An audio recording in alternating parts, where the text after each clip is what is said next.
Hey, y'all. Welcome to the Medical Report, where we bring health to your ears. This podcast is brought to you by our sponsors, Integral Care Medical Services, Shabazz Home Health, Graceful Hands Rehab, and Bantu Cola.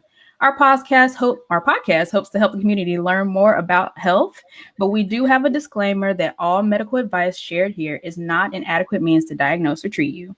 So we do recommend you seek medical attention if you need so. If anyone in the audience has any questions for us individually or about our topic today, please feel free to leave your question in the chat and we'll answer it in our Q&A segment later in the show. Also, be sure to like and share this video. We want to feel the love. Since this is our first episode, I want to give everyone on our panel the opportunity to introduce themselves. So I'll go first. My name's Anita. I'm a nurse practitioner. I'm the owner of Integral Care Medical Services. We do provide telemedicine services in Florida and California. And we'll pass it over to you, Zinzele. Hi, I'm Zinzele Shabazz. I'm from New Life Therapy. We provide speech therapy services, whether that's in person, like home health, or it's online for cognition, dementia, speech, swallowing, medical based. I'm Olukade Olufayo. I'm the owner and CEO of Graceful Hands Rehab. We provide mobile physical therapy, occupational therapy, and speech therapy in the Southern Maryland and DC area. I also have a dietitian, in case anyone is looking. Yes. Okay, so let's get started. Today, our topic is about COVID-19. I'm sure everyone knows about COVID. This is something that everyone's aware of since we are continuing to attempt to get back to normal with the pandemic. So those who have had COVID may have been asymptomatic, lost taste or smell, had flu-like symptoms, dry cough, difficulty breathing. But unfortunately, we've also had those that have lost their lives to this. So COVID has affected us all in different and similar ways. Some of us have lost while others have been able to pull through, but we've all gone through this in some way, mentally, physically, socially, financially. The list goes on and on. But currently, there are 33 million cases of COVID in the U.S., and 63% of adults in the U.S. have had at least one vaccination so far. So that's a good victory for us. But how do we get back to feeling like normal, So today we're going to go over some facts. That brings us to our first segment. Ms. Zinzele, take it away. All right, this is news from the hat, and I promise you next time I'm going to have a hat. So if you're just joining us, please like and share the video and leave a question in the comment section that you'd like us to answer later in the show. To start, let's talk about face masks. I don't like them. I got to wear them, but it's all right. On May 13th, the CDC announced that fully vaccinated individuals no longer need to wear a face mask or socially distance, whether indoors or outdoors, except where required by business, public transportation, or state law. But then they bounce back and forth on that one, so who knows? Additionally, fully vaccinated people can refrain from testing following a known exposure unless they are residents or employees of a correctional or detention facility or a homeless shelter. But we won't get into talk about how they're handling correctional facilities. Unvaccinated must remain in mask as they continue to be considered to be high risk. That's one thing. So, lately I've been seeing a lot of people out in the grocery store with their masks, not wearing masks and things like that. So I think people are becoming more comfortable with just not wearing their mask. Obviously I'm hoping that they're vaccinated. Yeah. But then there's that fear that unvaccinated people are saying they're vaccinated and not wearing their mask. And because they just don't want to wear it. Yeah. I don't trust anybody, so. He said, I don't trust anybody. You don't trust anyone. There's still a small risk. Trust no one. Tracking the virus. And yeah. I'm going to keep my mask for a little while. I'm keeping my mask for a whole year because when I do end up getting the vaccination at some point, I do plan to get it at some point. But like I was talking to you guys before, I just don't want to be that person on there talking about, call this number if you had this such and such vaccine. So you chose not to get the vaccine. Yeah, not yet. It will. I will. My kids will get it, but not me. Yeah. Just need a little more reassurance. Yeah. First. Yeah. So I got the Pfizer vaccine. The first time, my first dose, I think I had no symptoms. But my second dose that I took, I had a slight headache and then some, I think just a slight headache. Yeah. And then I was tired. And that was about it. But that was like 2 hours after I got the second one. Then then everything was fine. So, Yeah. but I'm glad I got it though. Definitely. Olu, did you take the vaccine? I did. I took Moderna. My experience with it was so okay. The first shot, maybe later that night, because I got it in the morning, I was, kind of fluish. And then by the next day, I was fine. I was just a little bit tired. The second shot, I got it in the morning. I had nausea for most of the day. And then I had the fluish symptoms again, but it wasn't as bad as the first one. But it was all over by the next day. So it Right. wasn't a horrible experience, but yeah, I got Moderna. It's doable. Yeah. But at least it seems. I mean, over half of the adult population is vaccinated, so we're going in that direction, which is good. So therapy, right? Getting into some of the things that we do. Chris, Chris? Olu, what are some of the things that you've seen in your treatment? So I've worked in the hospital setting and the nursing home setting during this whole COVID thing. And, I've gotten to see what really bad COVID looks like. So I just feel like, wear your mask. It's not worth it. But as far as Absolutely. physical therapy, uh, a lot of them have long-term cardiovascular effects. You're going to see a lot of COVID long haulers, is what they call them. Yes. People with respiratory failure and a few other really cardiovascular issues too that are going to continue on well past this pandemic. Ebony's vaccinated. Okay. As people wonder, how could speech have anything to do with COVID? But when it comes to speech in the medical setting is dealing with your swallowing, and a lot of COVID patients have upper respiratory issues. And so another thing that's happening is a loss of taste and smell. And the CDC is reporting that a new loss of taste or smell has been added to the COVID-19 symptoms.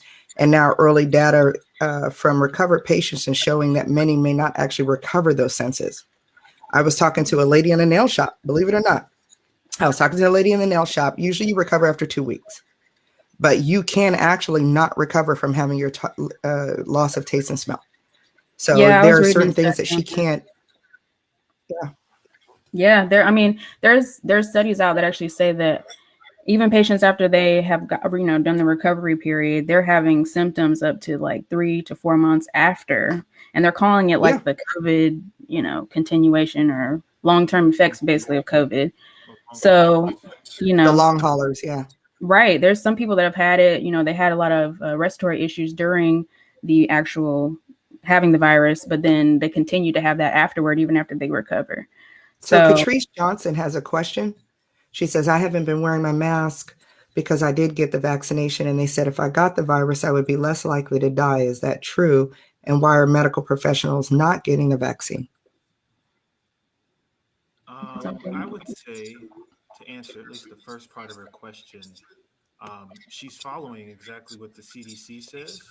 Yes. So, at that, leave it at that. Now, as far as the second part, and why are medical professionals not getting the vaccine? I work in a nursing home, and I still work a little bit in the hospital, and I have my business as well. And most of the people that I know that around me are vaccinated. Well, to kind of answer it as well, as I work not only with New Life Therapy, but also in post-acute and hospital setting.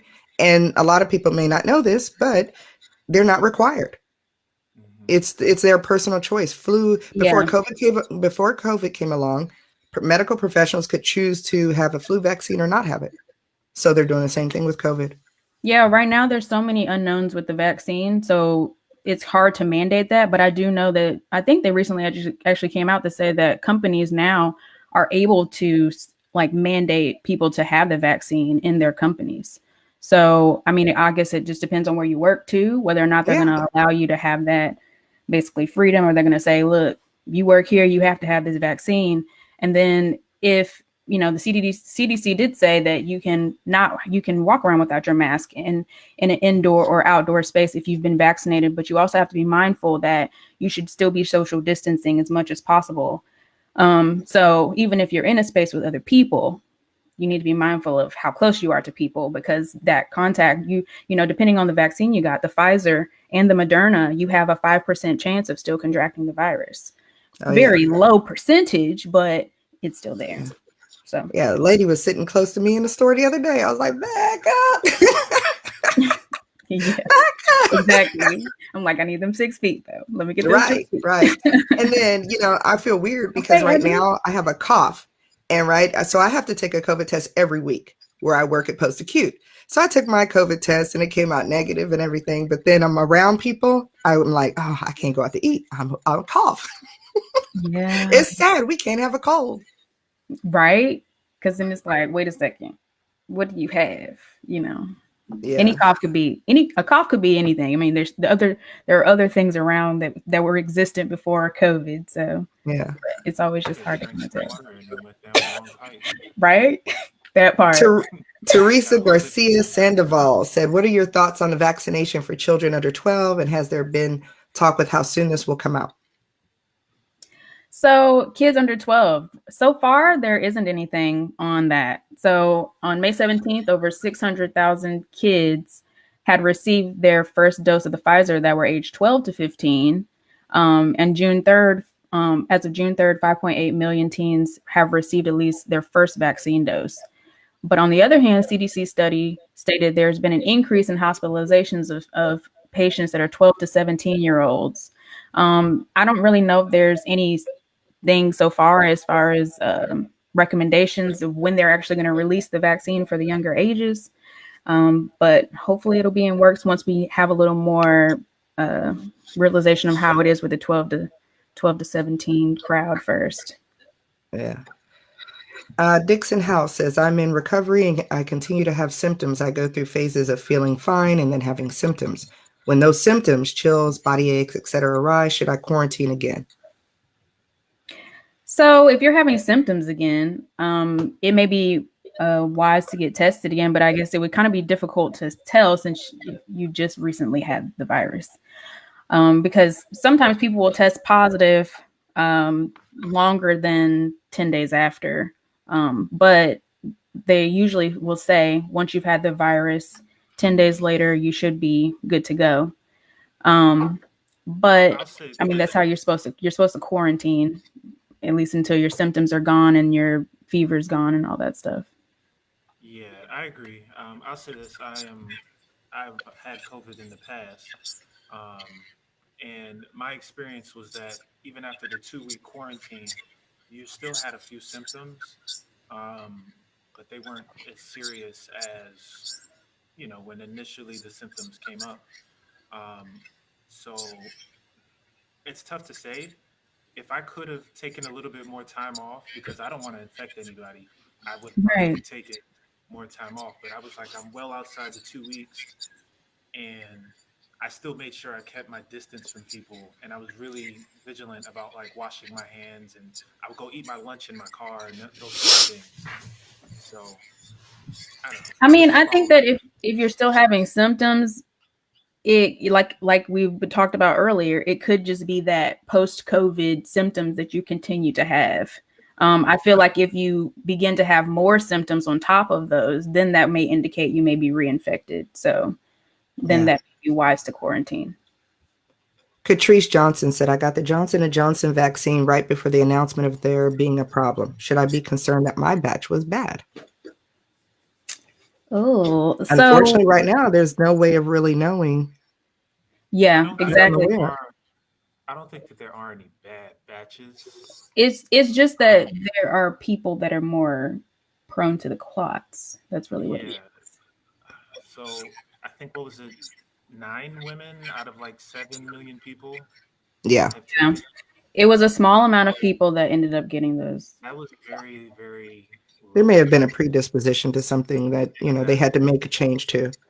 Yeah, and that's the thing about the vaccines right now. It's all still in works of what conditions that people either already have or genetically you know, what their makeup is genetically. Well, I know they were trying to get a lot of the African. I know they were trying to get a lot of the African American community to come out so that they could like test, because genetically it's different. So I think it's just because the Black community was so hesitant initially, mainly because of the whole Tuskegee experience. So, Tuskegee experiment, sorry.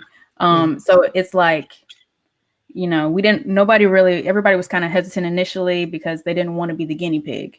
But if we don't have anybody that's Black to even put in there at all to say this is going to be okay for us, then it's hard to say that it's safe for us.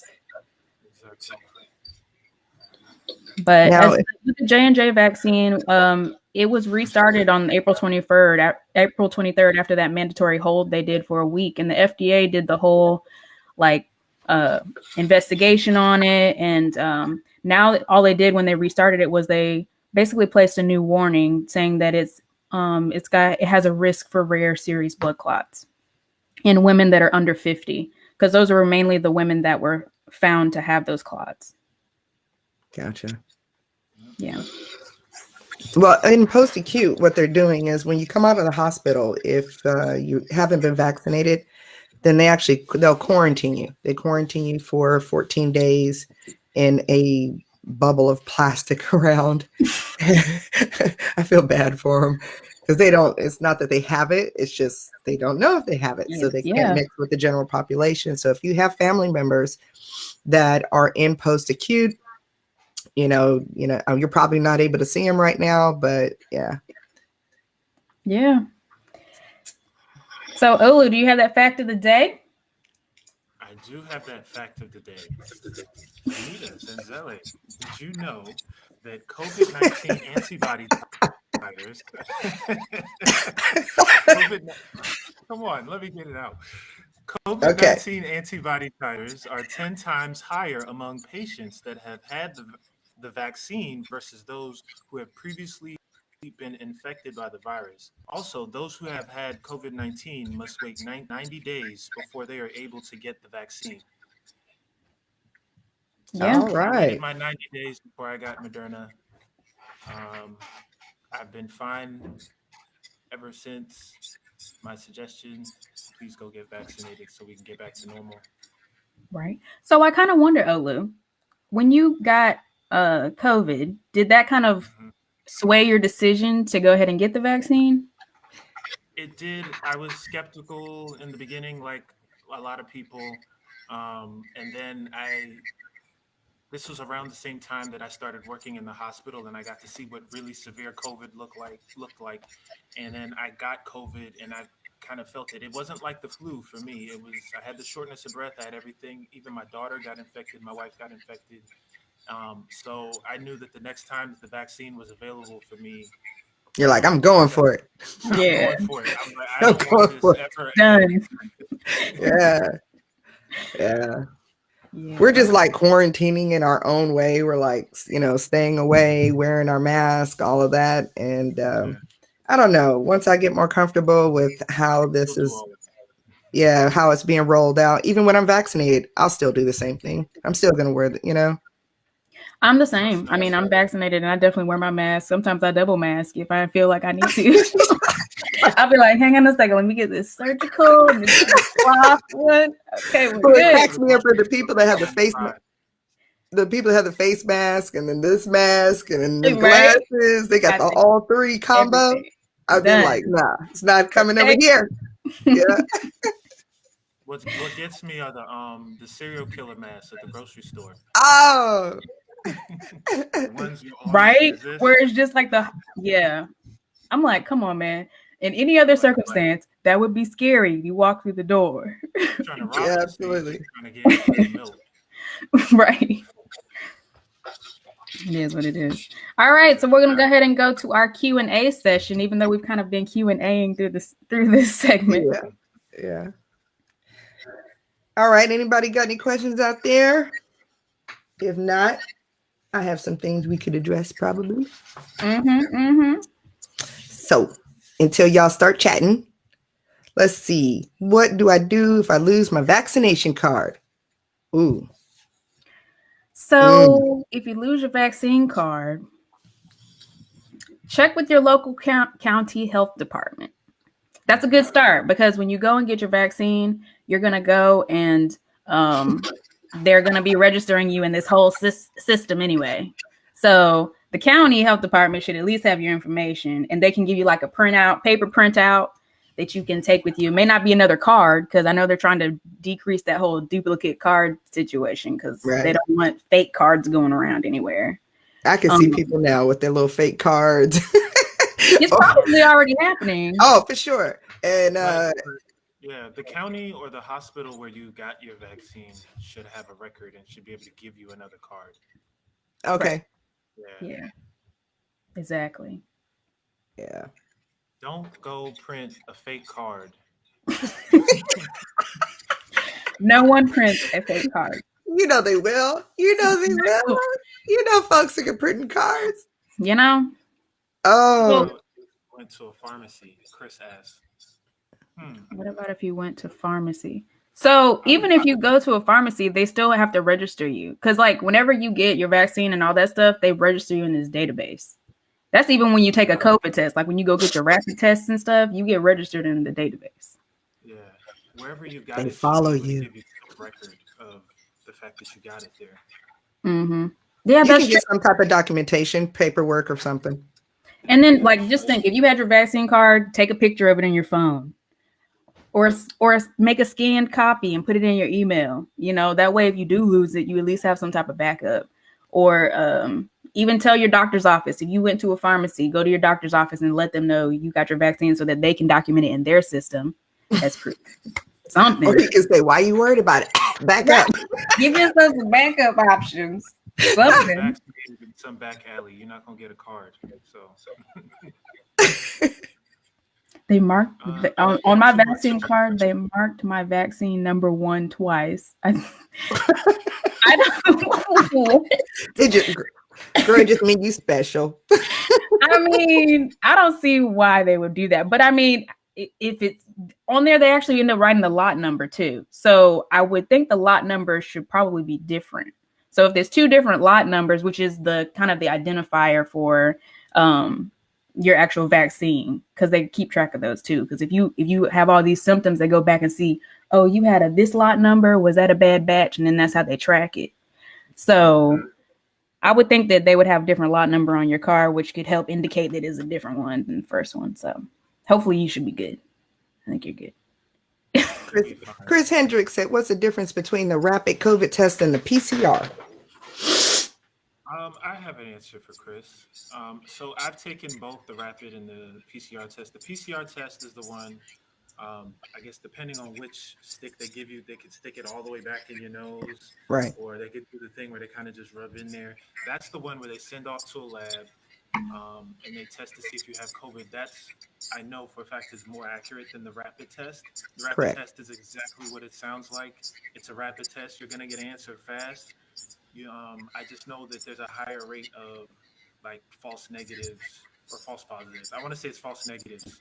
False negative. With the rapid test, but the PCR test is the gold standard of COVID tests. Right. The rapid tests are what they're giving to employees like myself on a weekly basis. They just want to give you something and make sure, so far you look pretty good. So far you look pretty good. But if you start getting symptoms, PCR. Yeah. Well, they say that the rapid is more effective if you've had symptoms and then you get the rapid.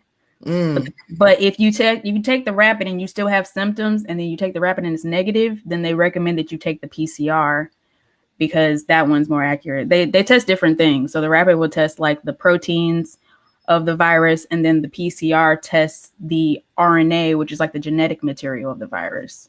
So I think that's why it would be more accurate. I was like, why is this always happening to me? Right? It's just me. For real. Let's see. Did I have another one? Took a picture after I received the second shot. Yep. That's a good idea, Naomi. Go get your free donut at Krispy Kreme. What? Yeah. Why are they offering free donuts? your vaccine. I've been there 2 or 3 times already. So all we you got to do is flash your card, and they give you a free donut. Yes. I don't even like donuts. I'm gonna go get one anyway. Just might get my freebie. Yeah, I'm not a donut eater, but it's all good. No, I'll bring it home to the husband. That's the best I got. What are your thoughts on vaccinating children as young as 12 years old? Since there's not enough research out here right now, I don't even know if the doctors are doing it. No, they are. So 12 to 17 right now. They're vaccinating. I think she said young as 12, like 12 and under. I was kind of what I was thinking. 12 and under? Oh, I thought they were just saying as if they're 12. Young as 12, yeah. But yeah, they can go in if they're 12. I mean, if they're 12, they can get it. And If they're technically, 11, the studies right now with Pfizer and even Moderna put out studies on, theirs as well on these 12 to 17-year-olds. And they're supposedly saying it's 100% effective for kids. Yeah. So it seems to be a good thing. And no one's necessarily put out any major side effects from it. So now, if we're talking 12 and under, me, I have a 2-year-old. Just my personal thing, I probably would wait. But if I had a kid older than 12, I would be more comfortable letting that kid take the vaccine. But my 2-year-old, like, nah, not yet. Yeah. My kids, I don't think I would right now either. Yeah. But, I mean, I think it also depends on how active they are in the community as well. Like if you have them, doing like sports and like the whole nine, and you know that you're going to be out and about, maybe you may want to definitely consider that. But if you're able to, kind of keep them distance and be in your own little circle of people, that's a little safer than. Now, my son, he's going to be playing football in high school. So I'll go ahead and get his vaccine shot and everything going, get him ready for football coming up. But my daughter, I also have a little concern about people that already have medical conditions, whether it's neurological. She has autism. So she's 16 years old. She has autism. So she has also few medical conditions. So I'm not really sure if I want to risk her mental with some of the side effects that could happen. I don't know yet. I'm a little hesitant on that one, but my son, he'd be all right. Okay, so the testing's been done mostly on white people. Is there a different genetic makeup for Black people where the vaccine could be ineffective? I wouldn't say ineffective. Yeah, I wouldn't say ineffective. It's just that I do know that the Black female that was part of creating it for one of the companies, she was requesting for the Black community to come out so that they could tailor it for, different genetic makeup. But of course, like Anita was saying earlier, just didn't have enough Black people that were really ready to do something like that at that particular time when they were trying to create it. So we get what everybody gets. Yeah, I don't necessarily think that it would be. I mean, they haven't exactly come out with anything that says this, this is more effective in white people than Black people and Asian people. But then again, you can't really. I don't think they really would say something like that, because then there people will come out and say, "What are you trying to say? We're different," You know what I mean? We all bleed the same. I mean, it's not necessarily true because even for lab results, like if you do a GFR on a patient, the way that we predict it for Black people is different from everyone else. So there are some things in medicine where we kind of consider that. Of course, like Black people are more high risk for certain things like hypertension, diabetes, that type of thing. But I think it also is because of our cultural eating habits. Oh, absolutely. Absolutely. We tend to have a lot of those positions, the hypertension, the diabetes, make COVID a little bit more. I wouldn't say ineffective. The only thing that I would be concerned about are maybe some of those side effects like the blood clots or something, but it doesn't seem to be a big issue. No. Yeah. Is there a way to tell? Is there a way to tell if I had COVID before? Yes. With an antibody test. Ah, So COVID I think I antibodies. had it last year. No joke. For 3 months, I was sick. Yeah. I was like, you know. But you know, they're saying they don't really know how long the antibodies actually last still. They're thinking it's up to 3 months after you've been infected, but you know, it's still kind of iffy on if that's how long it lasts, because people were thinking, oh, if I got COVID, then I won't get COVID again because I just had COVID, you know? Oh, You no. can be reinfected. Yeah. It's like the That does flu and happen. the cold. Yeah. People are like, I'm good. I just had COVID. What'd you Yeah. say, Olu? Chickenpox.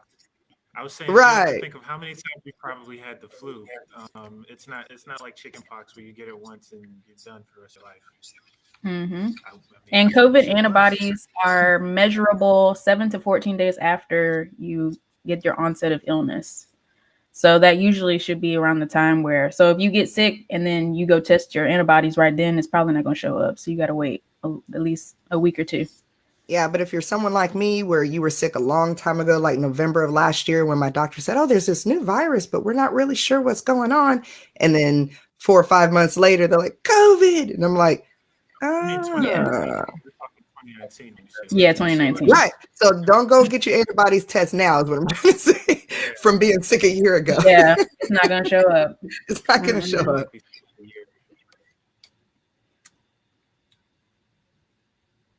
Is it possible to be vaccinated and have no antibodies found after antibody testing? Possibly. There's always a loophole in everything, right? Yeah. So CDC says that because, you know, there are some people that are getting the vaccine and they go, well, I'm just going to go get an antibody test. And if I get the antibody test, then I know I'm good. And then, you know, it'll be positive or whatever. The CDC is recommending that you do not use the antibody test as a means to, like, I guess, predict your immunity. Like, even if you decided to go get the booster shot later on. So they say that it's basically because it's uncertain whether certain machines can test for those things. So and I'd also add, I know several people who have had COVID more than once. You know, just because you have the antibodies doesn't mean that you can't get infected again. And then there are different strains of COVID. You know, right. I think there's a UK version, there's a South African version. There are a lot of different strains. Yeah, so it's like it's evolving. Yeah. Exactly. Another one that's more contagious than the other one. Right. Hopefully we can get curtail this before it keeps going crazy. What'd you say? I said, what's our fact of the day? Oh, we have facts. We already did. No. Don't you remember our fact of the day? Oh, the antibodies. Oh, the antibodies. Yeah. Exactly. So go get back. True that. All right, so we're going to wrap it up. Thank you for tuning in to the Medical Report here with your hosts, Anita, Olu, and Zenzele. Follow us on social media at the Medical Report on Facebook for more information about our upcoming bi-weekly podcast. We hope that you check out our businesses, Interval Care, Bantu Cola, Graceful Hands, New Life Therapy. Connect with us. We love to see it. We hope that you will tune in again with us in 2 weeks. We have more topics. Stay black. Look out for our next